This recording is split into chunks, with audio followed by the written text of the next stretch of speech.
Bismillahirrahmanirrahim. Alhamdulillahi rabbil alamin. Allahumma salli wa sallim wa barik ala Muhammad wa ala ali Muhammad. Allahumma anfa'na bima 'allamtana wa 'allimna ma yanfa'una wa zidna ilma wa barik lana fi ilmina warzuqna al-ikhlasa fil qawli wal 'amali kamila wa ilman nafi'an la yunsa wa tawfiqan daima wa sihhatan wa yaqinan wa afiyah. Allahumma aftah lana kulla khair wa yassir lana kulla umur. Amin ya rabbal alamin. Alhamdulillah kaum muslimin rahimani wa rahimakumullah. Kita bisa mulai lagi kajian kita pada maghrib sampai isya. Dan tidak lupa saya sampaikan bahwa pengajian pada maghrib sampai isya ini satu amalan yang sangat-sangat disukai oleh Allah Subhanahu wa Ta'ala. Sudah mati ya? Sungguh deh. Betul kok penging karena kenapa ini? Hadis yang dulu pernah saya sampaikan, saya ulangi lagi. Dari Abdullah bin Amr radhiyallahu anhuma, dia mengatakan kami sholat bersama Rasulullah Sallallahu Alaihi Wasallam sholat maghrib. Lalu ada yang pulang ke rumah, ada yang taktib di masjid. Nah, taktib ini sekarang yang kita lakukan.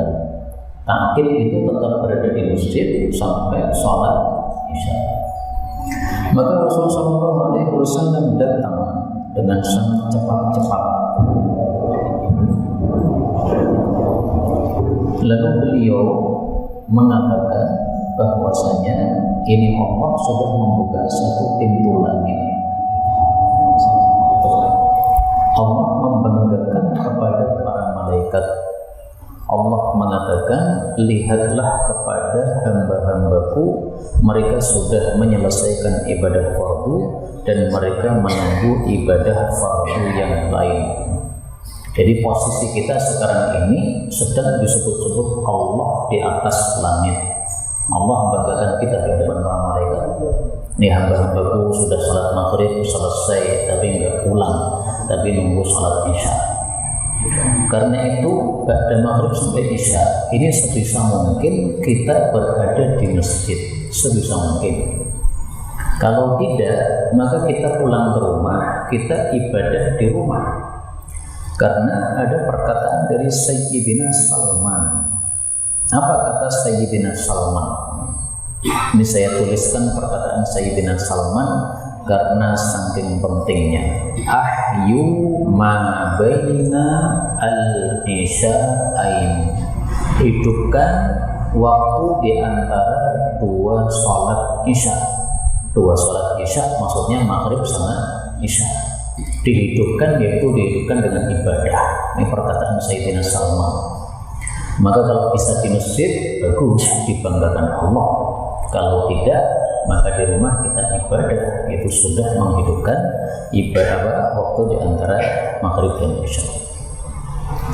Kemudian untuk pertemuan kali ini, insya Allah dan juga berikut-berikutnya, saya akan membahas satu buku yang saya tulis dengan judul Ayatu Ya Ayyuhalladzina Amanu. Ayat-ayat yang dimulai dengan Ya Ayyuhalladzina Amanu, wahai orang-orang yang beriman. Kenapa ini yang akan saya kupas? Karena ada perkataan dari Sayyidina sahabat Nabi Ibnu Mas'ud namanya.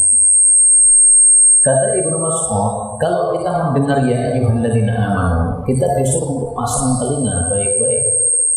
Kenapa? Karena setelah Ya Ayyuhalladzina Amanu itu salah satu dari dua. Ada kalanya kebaikan besar diperintah oleh Allah, ada kalanya keburukan besar dilarang oleh Allah.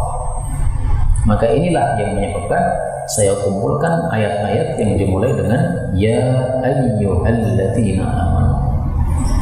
Saya temukan di dalam Al-Quran ayat-ayat yang dimulai Ya Ayyuhannas ini ada 20 kali. Sementara ayat-ayat yang dimulai dengan Ya Ayyuhalladzina Amanu ini ada 89 kali. Jadi 20 ini 89. Ya ayuhan nas, ini turunnya biasanya di Mekah ketika orang-orang masih pada kafir. Maka Allah panggil wahai manusia. Adapun ya ayyuhalladzina amanu, ini ketika Rasulullah sudah hijrah ke Madinah, sudah banyak yang masuk Islam, maka panggilannya berubah, wahai orang-orang yang beriman. Dan ini panggilannya lebih banyak, sampai 89 kali. Adapun ya ayyuhalladzina amanu, ya ayyuhalladzina kafaru, wahai orang-orang kafir, cuma ada satu ayat, yaitu surat At-Tahrim ayat 7, tidak ada tempat yang lain. Adapun ya ayyuhalladzina utul kitab, wahai orang yang diberi kitab, ini hanya ada di satu tempat, surat An-Nisa ayat 47, tidak ada tempat yang lain.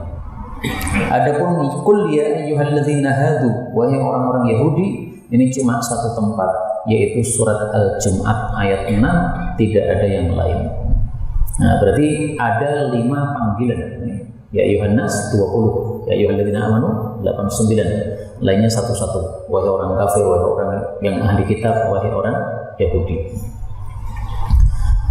Baik, kita mulai pembahasan pertama, yaitu pada surat Al-Baqarah. Ini ada 11 kali Allah panggil orang-orang yang beriman, ya ayyuhalladzina amanu. Yang pertama, kalau panjenengan bawa mushaf, silahkan dibuka surat Al-Baqarah ayat 104. Ya ayyuhalladzina amanu, wahai orang-orang yang beriman, la taqulu ra'ina, jangan mengatakan ra'ina, wa qulu, tapi katakanlah unzurna, perhatikan kami, wasma'u, dan dengarkan, walil kafirina, dan bagi orang-orang kafir, adzabun alim, ada siksaan yang menyakitkan, yaitu adalah neraka jahanam.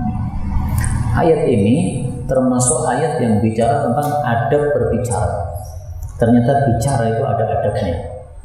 Sebagaimana berbuat ada adabnya, maka berbicara juga ada adabnya. Islam itu memang agama adab, sehingga segala sesuatu dibahas, pembicaraan dibahas. Jangan ngomong semau gue, tapi ada adabnya. Jangan mengatakan ro'ina, tapi katakanlah unzurna. Padahal dua kata ini terjemahnya sama. Ro'ina artinya perhatikan kami, unzurna artinya perhatikan kami. Ini ucapan orang Arab kalau ingin menyampaikan sesuatu. Ya Rasulullah, ro'ina. Wahai Rasulullah, saya ingin menyampaikan sesuatu, tolong diperhatikan. Ini perkataan orang Arab. Tapi oleh Allah disuruh diganti unzurna. Padahal artinya sama dua kata ini. Kenapa dilarang ro'ina? Kenapa? Karena ternyata orang-orang Yahudi, mereka itu bahasnya bukan bahasa Arab. Mereka juga punya istilah ro'ina dalam bahasa mereka, yang artinya itu orang bodoh. Sehingga orang-orang Yahudi kalau ngomong kepada Nabi ro'ina, itu dikira oleh orang-orang Arab, perhatikan kami. Padahal mereka maksudnya mengejek Nabi Muhammad, orang bodoh. Nah, Allah dari atas langit tahu ini orang-orang Yahudi ini mengatakan ro'ina, tapi dalam hatinya ingin mengumpat Nabi Muhammad SAW. Akhirnya Allah mengatakan, sekarang jangan mengatakan ro'ina, kalian ucapkan saja unzurna, supaya tidak ada penyelewengan makna tadi. Nah, dari sini diambil dua pelajaran. Pelajaran pertama, jangan mengatakan kata-kata yang bisa bermakna jelek, meskipun bisa juga bermakna baik. Jadi kalau ada dua makna ganda untuk satu kata, maka pilih kata yang lain yang tidak punya makna ganda, yang satunya jelek tadi. Karena itu adab Islam mengajarkan kita berhati-hati dalam masalah bicara. Misalkan Pak, ada istilah misalnya ya kampret. Kampret itu untuk telinga saya itu nggak enak, nggak bagus. Tapi katanya kampret itu digunakan untuk menyebut hewan namanya kampret. Tapi kalau memang kata-kata kampret itu di kampung kita biasa digunakan untuk orang-orang mengumpat, maka kalau ada kata yang lain untuk menyebut hewan itu, silahkan cari kata yang lain supaya kita tidak mengucapkan kata-kata yang mengandung makna yang kurang baik di mata masyarakat. Pelajaran yang kedua dari ayat ini berarti kita tidak boleh menyerupai orang-orang ahli kitab. Ahli kitab suka mengatakan ra'ina, maka umat Islam disuruh mengganti unzurna. Rasulullah SAW bersabda bahwa kita disuruh untuk menyelisih orang-orang kafir. Wa khalifu ikhtadibu, saya carikan yang sahih ini. Inta'idu, pakailah sandal. Wa takhaffafu, dan pakailah sepatu. Wa khalifu ahlal kitab, selisilah ahli kitab. Ahli kitab itu mereka hanya pilih salah satu, sandal tok atau sepatu tok, enggak mau yang lain. Nah, maka umat Islam disuruh menyelisih. Kalau mereka enggak mau kecuali satu, maka kita mau dua-duanya, ya kadang sandalan, kadang sepatuan. Untuk masalah alas kaki saja disuruh menyelisih orang-orang ahli kitab.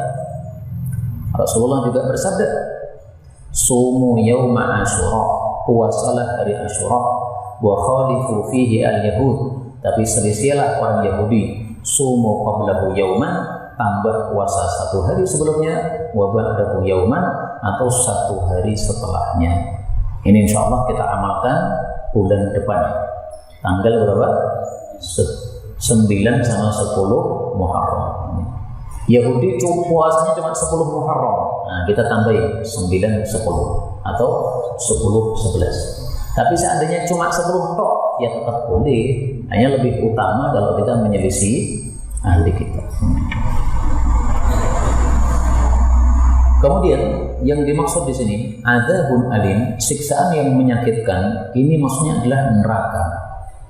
Neraka itu kalau kita lihat di dalam Al-Quran namanya banyak. Disebut adzabun alim, disebut adzabun muhim, disebut as-su'a, disebut macam-macam banyak. Kenapa kok namanya banyak? Ini adatnya orang Arab. Sesuatu yang dibesar-besarkan itu dikasih nama yang banyak. Maka neraka namanya banyak, surga namanya banyak, Quran namanya banyak. Saya tampilkan salah satu nama neraka yang kurang populer supaya jadi populer. Allah sebutkan pada surat Tsumma kana aqibatal ladzina asa'u su'a, surat Ar-Rum ayat 10. Summa, kemudian karena adalah akibatnya alladzina asa'u, orang-orang yang berbuat jelek di dunia, adalah as-su'a, masuk ke dalam neraka. Jadi nama lain dari neraka adalah as-su'a. Pernah dengar nggak nama su'a itu ternyata nama lain dari neraka? Atau baru kali ini? Baru kali ini. Nah, ini sudah ada pada surat Ar-Rum ayat 10. As-su'a artinya secara bahasa sesuatu yang paling jelek, itu namanya su'a. Makanya disebut neraka disebut su'a karena nggak ada yang lebih jelek daripada neraka. Mungkin di antara bapak-bapak pernah mengalami di penjara. Di penjara nggak enak, jelek tempatnya. Tapi bandingkan dengan neraka, nggak ada apa-apanya. Saya termasuk mengalami pernah di penjara saya, ya. Tapi bukan karena perbuatan kriminal, bukan. Ya. Karena salah tangkap saja, tolong dinotok, tapi mana dikai pangan, tidak dipukuli dan sebagainya. Nah, itu waktu itu rombongan dari Solo Jakarta. Baik, kemudian kalau neraka itu namanya adalah as-su'a, maka surga itu namanya sebaliknya al-husna, yang paling baik. Surat An-Nisa ayat 95, wa kullan, dan masing-masing orang yang berjihad, wa adallah, Allah janjikan al-husna, mendapatkan surga. Surga bahasa nama lainnya husna, artinya paling baik. Karena tidak ada yang lebih baik daripada surga. Mudah-mudahan semua kita masuk surga. Amin ya rabbal alamin. Baik, ini penjelasan ringkas untuk surat Al-Baqarah ayat 104. Kita lanjutkan ayat yang kedua. Ya ayyuhalladzina amanu, wahai orang-orang yang beriman, ista'inu, minta tolonglah, bisabri, dengan sabar, wassalati, dan salat. Innallaha, sesungguhnya Allah, ma'as sabirin, bersama orang-orang yang sabar. Ini Al-Baqarah ayat 153. Ayat ini merupakan solusi untuk segala masalah bagi orang beriman. Masalah apapun, besar, kecil, susah, gampang, semuanya kita disuruh untuk ista'inu bis-sabri was-shalah. Jadi masalah apapun, sholat, selesai masalah, tapi harus sabar. Artinya jangan berharap sholat selesai, masalah selesai. Enggak, terserah Allah turunkan pertolongan, harus sabar. Dan ini termasuk sunnah Nabi yang sudah hilang. Ada orang punya masalah, solusinya sholat. Ini sudah hilang sunnahnya. Mestinya setiap kita mendapatkan masalah, langsung ambil air wudhu, sholat 2 rakaat. Ini sunnah Nabi. Saya tampilkan hadisnya. Diriwayatkan oleh Abu Dawud. Karena adalah Nabi idza hazabahu amrun, kalau terkalahkan oleh suatu perkara yang besar, sholat, beliau sholat. Hadis riwayat Abu Dawud. Jadi kalau kita hubungan dengan manusia, kadang-kadang ada gelo. Nah, gelo itu supaya longgar, sholat. Ini urusan seperti ini, urusan yang mengalahkan kita, menyebabkan kita susah, sedih, tidak senang, sholat. Seseorang kerja di satu tempat, di PHK, dikeluarkan, sholat. Pemuda melamar perempuan, berharap dia diterima, ternyata ditolak, sholat. Segala sesuatunya sholat. Apapun yang kita hadapi, maka hendaklah kita sholat. Dalilnya ini, ista'inu bis-sabri was-shalah. Terus sholat itu namanya apa? Enggak ada namanya. Kasih nama terserah panjenengan. Kasih nama sholat solusi ya boleh, sholat urusan ya boleh, sholat susah ya boleh, terserah. Nama itu bebas. Ini karena ada kaidah mengatakan la musyahata fil istilah. Bebas kita buat istilah, bebas. Nih, mau dikasih nama apa saja bebas. Pokoknya ada sholat ketika kita punya masalah. Nih, namanya apa terserah. Kemudian dari sini kita ambil beberapa pelajaran. Pelajaran yang pertama, ista'inu, minta tolonglah. Maksudnya di sini minta tolong dalam semua urusan. Tahunya dari mana? Karena di sini tidak disebutkan fi dalam hal apa, nggak disebutkan. Sesuatu yang tidak disebutkan itu berarti mencakup semuanya, umum. Seandainya Allah mengatakan ista'inu fid-dain, minta tolonglah dalam masalah utang piutang, berarti ini ayatnya khusus masalah utang piutang.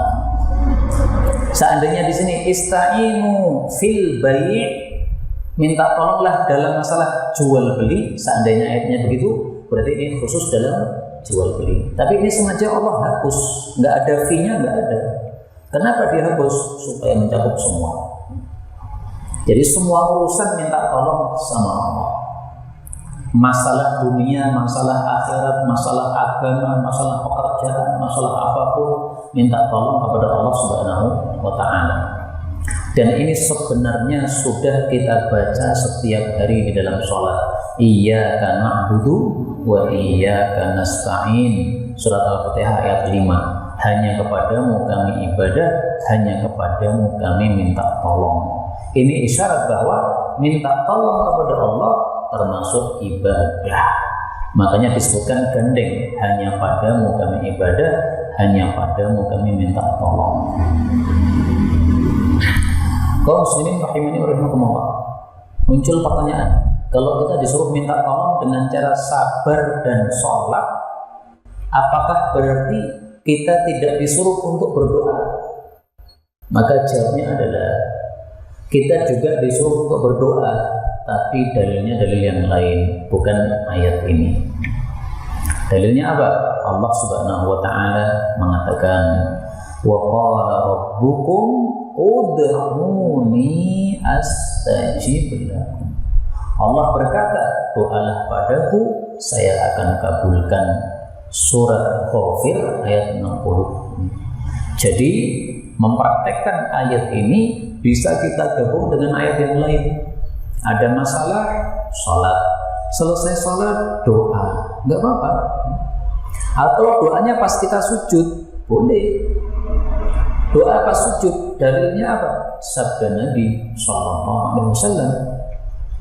Beliau mengatakan, wa amma sujud, adapun ketika sujud, fajtahidu, sungguh-sungguhlah, fit doa, berdoa, faqaminun, pantas, ayustajaba lakum, dikabulkan doa kalian. Hadis riwayat Muslim. Jadi kalau ada masalah sholat pas sujud itu dilamakan boleh doa. Misalnya masalahnya utang, ya pas sujud bilang Allahumma ya Allah ikdi daini, lunasi hutang saya, boleh. Wah, saya nggak bisa bahasa Arab. Nah, kalau nggak bisa bahasa Arab, maka para ulama berselisih pendapat, ada dua pendapat. Ada yang mengatakan kalau nggak bisa bahasa Arab, boleh pakai bahasa Indonesia pas sujud nih.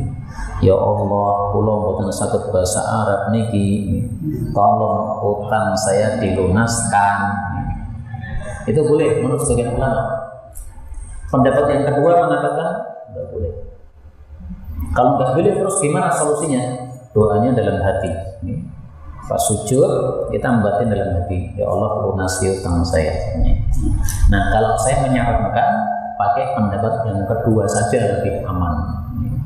Atau panjenengan WA saya pengen doa di sujud nih, bahasa Arabnya pripun nih. Mungkin saya tuliskan bahasa Arabnya nih. Nah, panjenengan kemudian doa dalam sujud dengan bahasa Arab. Kaum muslimin rahimani wa rahimakumullah. Di sini Allah sebutkan dua. Yang pertama sabar, yang kedua sholat. Dan ini tidak bisa dipisahkan. Ini dua-duanya harus digabungkan. Sabar tok, nggak mau sholat, nggak segera turun pertolongan. Sholat tok, nggak mau sabar, Allah nggak kasih pertolongan. Jadi dua-duanya harus banyak. Rasulullah mengatakan pertolongan turun kalau ada sabar. Ma'as sobri. Rasulullah bersabda, an-nasru, pertolongan dari Allah, ma'as sobri, menyertai kesabaran. Jadi kalau ada sabar, maka pertolongan turun. Nggak mau sabar, pertolongan juga nggak diturunkan. Orang sudah malas dengan urusannya, akhirnya gantung diri, itu nggak sabar, Allah nggak akan kasih pertolongan. Sakit nggak sembuh-sembuh, akhirnya datang ke dukun, nah itu berarti nggak sabar, Allah nggak kasih pertolongan. Sabarlah, insya Allah dikasih pertolongan Allah Subhanahu wa Ta'ala. Kenapa? Karena wal faraj ma'al karb, namanya kelonggaran itu pasti muncul setelah kesusahan. Wa anna ma'al usri yusra, setelah kesulitan pasti ada kemudahan. Ini hadis wa khatib, derajatnya sahih. Kemudian di sini disebutkan Allah itu menyertai orang-orang yang sabar. Maksudnya menyertai ini adalah menolong. Jadi pertolongan Allah diberikan kepada orang-orang yang sabar. Bukan berarti Allah turun dari langit kemudian nempel pada orang sabar, bukan gitu ya. Karena Allah itu tidak seperti makhluk. Kalau Allah nempel kepada makhluk, berarti Allah seperti makhluk. Maka ma'a di sini bersama itu maksudnya menyertai dengan pertolongannya. Istilahnya para ulama adalah ma'iyatun nasri, kebersamaan pertolongannya Allah. Pertolongannya Allah membersamai kita. Allahnya tetap di atas langit, tetapi kitanya disertai, disamai pertolongan Allah Subhanahu wa Ta'ala. Kaum muslimin rahimani wa rahimakumullah. Kebersamaan Allah kepada hamba itu ada 3 macam. Yang pertama, kebersamaan Allah kepada semua hamba, baik muslim maupun kafir. Allah membersamai dengan pengetahuan. Allah tahu apa yang kita lakukan. Yang kedua, kebersamaan Allah dengan pertolongan. Ini untuk orang-orang yang khusus. Ma'as sabirin, ma'al muhsinin, ma'al muttaqin. Menolong orang-orang yang sabar, menolong orang-orang yang takwa, menolong orang-orang yang berbuat baik. Yang ketiga adalah kebersamaan Allah yang sifatnya lebih khusus lagi. Ini adalah kebersamaan Allah kepada wali-walinya, kepada para nabi, kepada para wali. Itu kebersamaan yang khusus, lebih khusus lagi. Contohnya ketika Nabi Musa alaihi salatu wassalam akan dikejar oleh Fir'aun, melihat ke depan laut, melihat ke belakang pasukan Fir'aun. Beliau mengatakan, "Inna ma'iya Rabbi," sesungguhnya Allah bersama saya. Ini Nabi Musa orang khusus, maka pertolongannya juga khusus. Sehingga beliau lemparkan tongkatnya ke laut, lautnya terbelah. Itu kalau bukan orang khusus nggak bisa. Coba panjenengan kumpulkan 1000 tongkat, panjenengan lempar di laut, tetap baik laut. Kenapa? Kita bukan orang khusus. Kebersamaan Allah kepada Nabi Musa tidak diberikan kepada orang-orang seperti kita. Nah, maka kebersamaan Allah ada 3 macam. Kepada semua hamba, kepada orang-orang yang dipilih, sabar dan sebagainya tadi, dan kepada orang-orang yang lebih khusus lagi. Itu namanya kebersamaan yang paling khusus. Kita lanjutkan ayat yang ketiga. Ya ayyuhalladzina amanu, wahai orang-orang yang beriman, kulu makanlah min thayyibati, dari yang baik, ma razaqnakum, yang kami rezekikan kepada kalian. Washkuru lillah, syukurlah kepada Allah, in kuntum iyyahu ta'budun, jika kalian itu hanya ibadah kepada Allah Subhanahu wa taala. Ini surat Al-Baqarah ayat 172. Yang dimaksud thayyibah, yang baik, itu maksudnya yang halal. Jadi kata-kata thayyib dalam bahasa Arab ini artinya memang banyak. Untuk makanan, thayyib itu halal. Untuk ucapan, thayyib itu yang halus, yang baik, yang sopan. Jadi thayyib ini tergantung dipakai untuk apa. Maka terjemahnya bisa berubah-ubah sesuai kondisi kalimatnya. Istilahnya sesuai dengan siyaqul kalam, dengan susunan kalimatnya. Kalau bicara masalah rezeki, masalah makan, berarti thayyib itu yang halal. Saya kasih contoh ya. Thayyib tapi artinya bukan halal. Surat An-Nisa ayat 43. Falam tajidu ma'an, kalau tidak ada air, fatayammam, tayammumlah, sa'idan, dengan debu, thayyiba. Apa ini thayyib? Yang suci, bukan yang halal, tapi yang suci. Maka debu yang sudah dikencingi orang nggak bisa untuk tayammum, tapi suci bisa untuk tayammum. Nah, ini contoh thayyib artinya bukan halal tapi suci. Contoh yang lain, Allah mengatakan, fankihu, nikahilah, ma taba lakum, apa yang thayyib untuk kalian. Ini maksudnya halal juga. Nikahilah yang halal dinikahi. Jangan nikahi sembarangan. Ini saya punya tetangga ini, saya cocok banget sama dia, saya nikahi. Oh, nggak boleh. Oh, tetanggamu itu punya suami kok kamu nikahi. Itu nggak halal. Maka maqoba, apa yang thayyib, maksudnya yang halal untuk dinikahi. Nah, di sini kembali ke sini, Allah katakan, makanlah yang halal yang kami rezekikan kepada kalian. Saya tadi mengatakan, ketika Allah mengatakan ya ayyuhalladzina amanu, kita disuruh pasang telinga karena pasti ada kebaikan besar yang diperintahkan Allah. Berarti memakan yang halal ini termasuk kebaikan besar, Pak. Karena dengan sebab memakan yang halal, maka amalan kita ini jadi amalan yang baik-baik. Sebaliknya dengan memakan yang haram, maka amalannya jadi jelek-jelek. Jadi orang berbuat jelek itu kadang-kadang dia nggak sadar, ternyata gara-gara makannya nggak halal,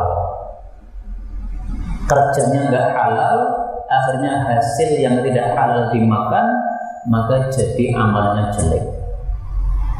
Kadang-kadang bapak-bapak, ibu-ibu itu nggak sadar, ngasih makan anaknya tidak peduli halal atau haram, akhirnya anaknya jadi dugal-dugal, nakal-nakal. Maka kenakalan anak, dugalnya anak, kadang-kadang itu ada andil dari orang tuanya. Orang tuanya ngasih makanan haram, ya sudah jadi anak yang dugal. Panjenengan pernah dengar nih, namanya Imam Al-Bukhari. Semua orang sudah kenal namanya Imam Bukhari. Imam Bukhari ini kenapa bisa menjadi ulama paling terkenal dalam bidang hadis? Ternyata tidak lepas dari bapaknya. Bapaknya mengatakan, wahai Bukhari, sekarang kamu sudah dewasa. Ketika kamu masih kecil, aku tidak pernah kasih kamu makan kecuali sesuatu yang saya yakin 100% halal. Saya kasihkan kamu. Yang nggak yakin 100% nggak pernah saya kasihkan kamu. Nah sekarang kamu sudah dewasa, kamu cari sendiri nafkah sana, kerja sana, tapi cari makan yang halal. Nah ini Imam Bukhari Pak, makanya menjadi ulama besar karena orang tuanya menjaga betul supaya tidak ada yang haram yang masuk ke dalam tubuhnya. Maka ini perkara yang penting, meskipun masalah makan, tapi penting makanlah yang halal, menyebabkan amalan jadi baik. Makanan yang haram menyebabkan amalan jadi buruk. Dalilnya apa? Saya tampilkan dalilnya. Rasulullah bersabda, kullu jasadin, setiap tubuh, nabata min subtin, yang tumbuh dari haram, fannaru aula bih, maka neraka lebih dekat kepada tubuh tersebut. Hadis riwayat Tabarani. Maksudnya, kalau kita makan yang haram, tumbuhnya muncul dari sesuatu yang haram, itu mudah berbuat maksiat sehingga dekat ke neraka. Susah berbuat baik sehingga jauh dari surga. Jak pengajian orang geleme neng diskotik kan.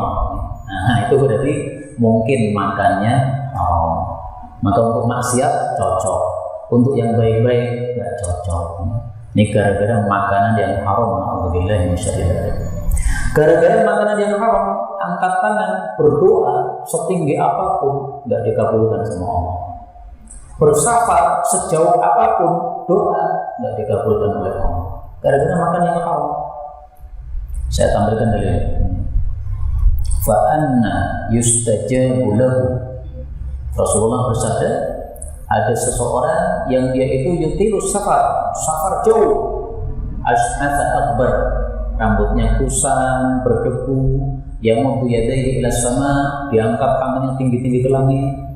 Ya Rabbi, berdoa ya Rabb, tapi makanannya haram, minumannya haram, pakaiannya haram. Ketika kecil dikasih makan yang haram, fa anna yustajabu lidzalik. Bagaimana mungkin akan dikabulkan doa orang kayak begitu? Hadis riwayat Muslim. Ini Rasulullah sebutkan 3 penyebab doa mustajab.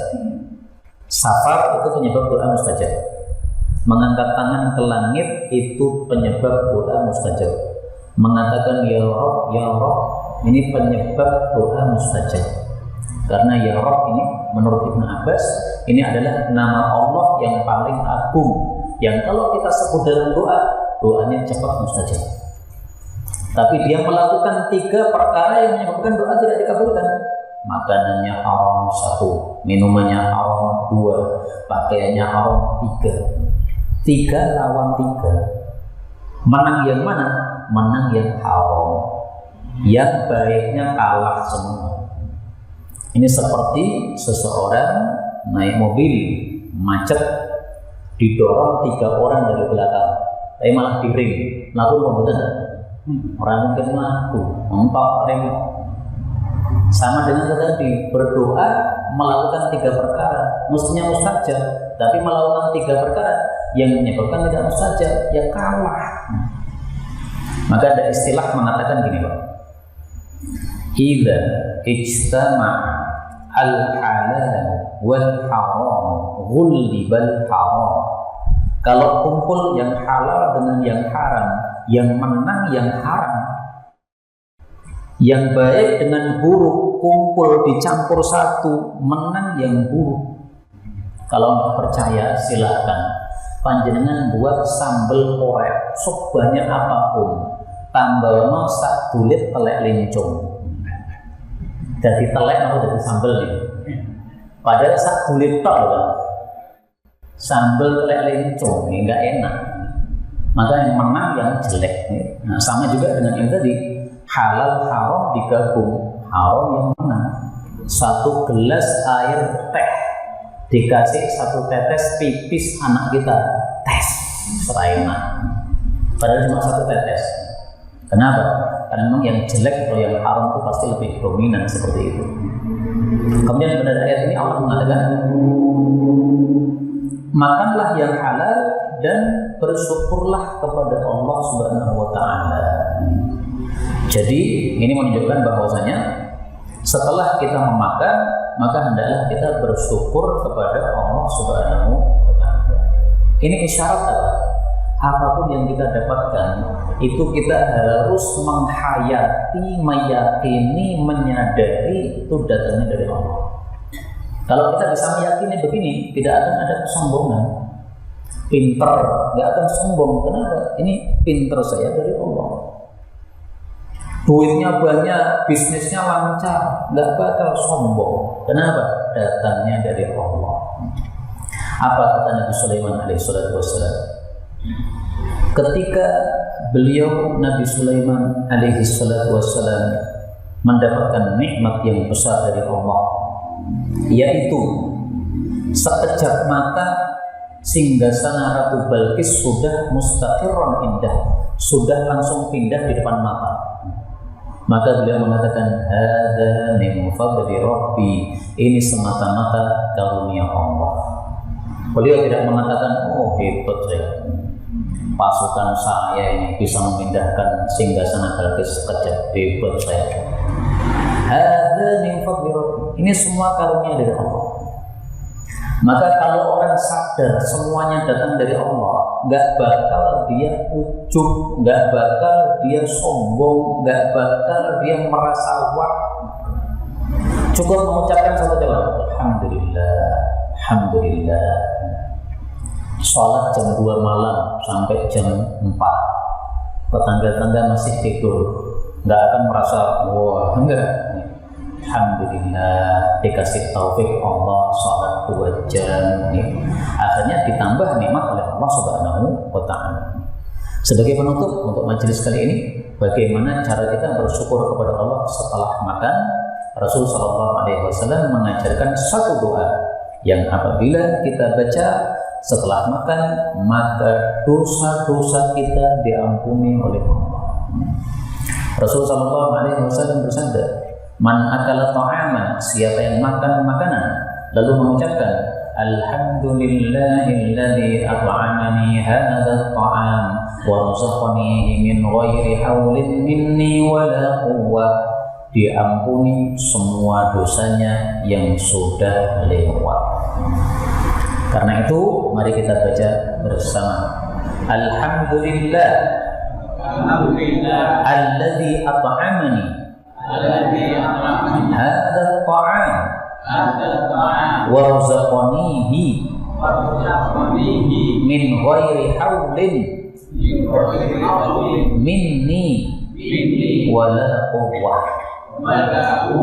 Segala puji hanya bagi Allah yang telah kasih makan saya makanan ini dan kasih rezeki kepada saya tanpa daya dan kekuatan. Nah, maka mari silahkan dimakan, silahkan berdoa supaya diampuni oleh Allah Subhanahu wa Ta'ala. Kita praktekkan langsung ya. Bismillah. Alhamdulillahilladzi at'amani hadzal ta'am wa razaqanihi min ghairi haulin minni wala quwwah. Ini yang dapat saya sampaikan. Sisa waktu kalau ada pembahasan dipersilakan.